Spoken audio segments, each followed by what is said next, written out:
I want you to look at something right now. Think of some major goal you want, or maybe it's one you're already working on, and you have experienced a lot of setbacks, a lot of defeats. You've experienced a lot of disappointment. Maybe you've already given up. And maybe you just need a little fire, a little encouragement to get back in the game again. Here's what I want you to look at. There are winners, there are losers, and there are people who have not discovered how to win. And all they need is some coaching. All they need is some help and assistance, just a little support. All they need is some insight or a different strategy, a plan of action to make some adjustments that will open up the key to a whole new future for them, that will give them access to the unlimited power that they have within themselves. That's all that they need.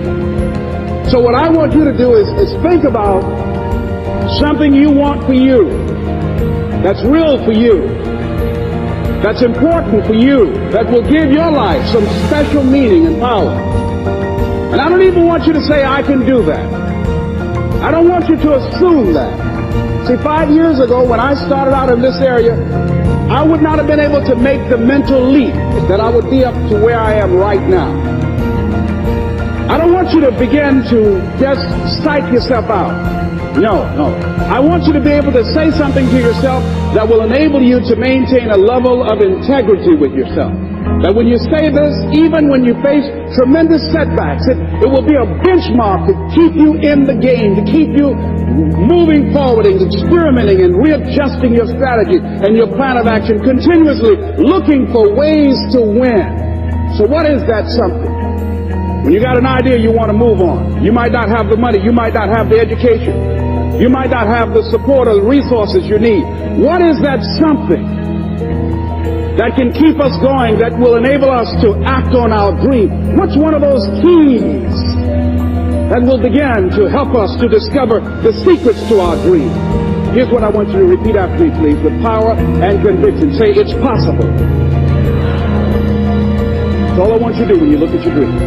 Just say to yourself every day, it's possible. Just say that every day to yourself, it's possible. Because what does that do? See, it begins to change your belief system. See, the way in which we operate, ladies and gentlemen, is a manifestation of what we believe, what's possible for us.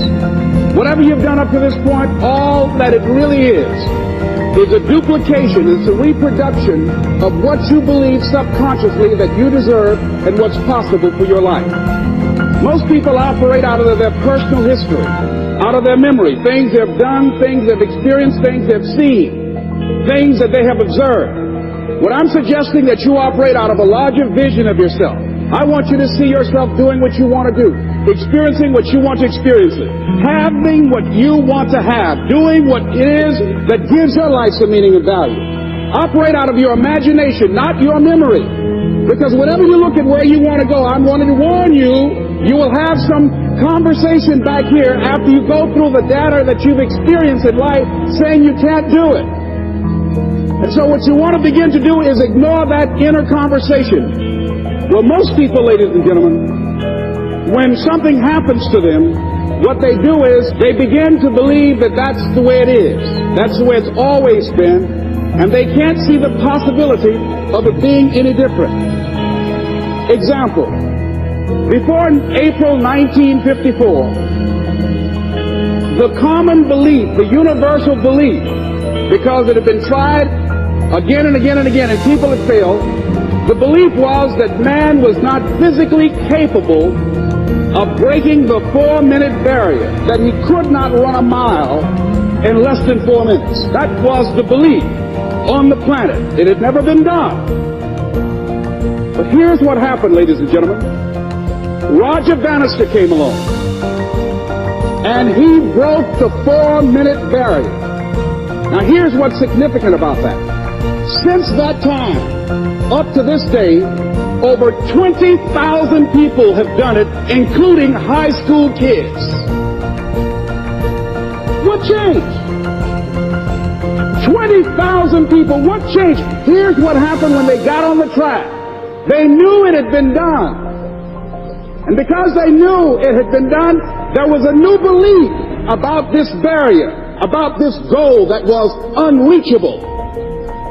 And those 20,000 people got in the race believing, knowing in their heart that someone had done it, that it's possible that they could do it.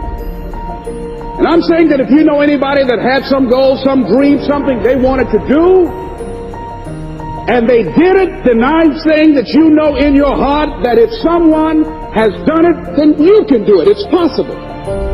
And that if someone can make their dream become a reality, that it's possible that you can make your dream become reality.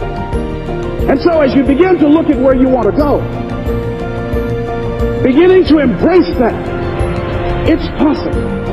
I'm blessed and highly favored. I've got a lot going for me. I got some good stuff in me. And it's possible that I can bring my greatness out here in the universe.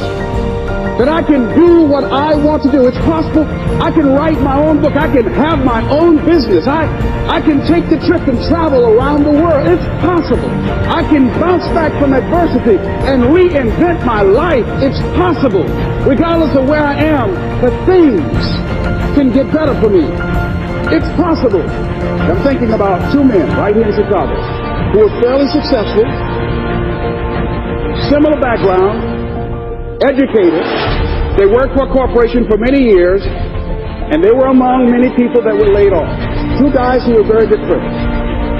One went out looking for a job for several weeks along with the other one, and they faced disappointment and rejection again and again and again. They couldn't find any work, which is the story of many people across this country. One guy stopped. He became discouraged. He stopped going. He stayed home looking at television, became very argumentative and toxic with his wife, drinking beer, getting on the phone, talking to his other negative, unemployed friends. And he just gave up. The other guy kept looking for a job everywhere he could go. Every time he could get an opportunity, kept asking people, networking, checking the newspapers every day. Kept going everywhere he could, trying to find a job. You have too much education. You're overqualified. You won't be here long enough. He kept going. He kept going. He went to a place and said, look here, I tell you what, if you can't hire me, and I know you can use my talents, abilities, and skills, I don't want to sit home and do nothing. Just let me do some volunteer work. You don't have to give me anything, all right? I just want to work. I want to be busy. Guy said, okay, it's on you now, but don't expect me to give you anything. It's okay. This guy came in and worked. He was the first one there. The last one to leave was the best employee there. About 4 weeks later, one of the top managers quit. They were looking for a replacement. Guess who they selected?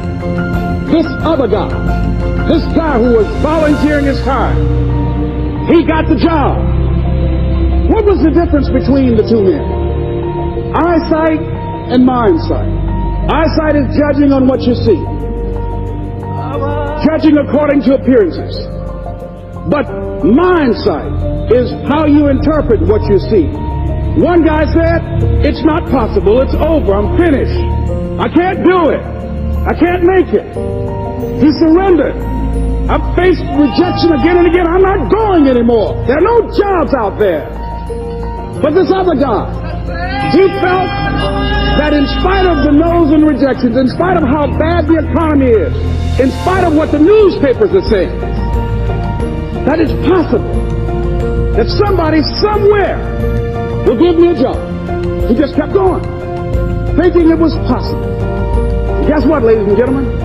That's what we have to do with our dreams.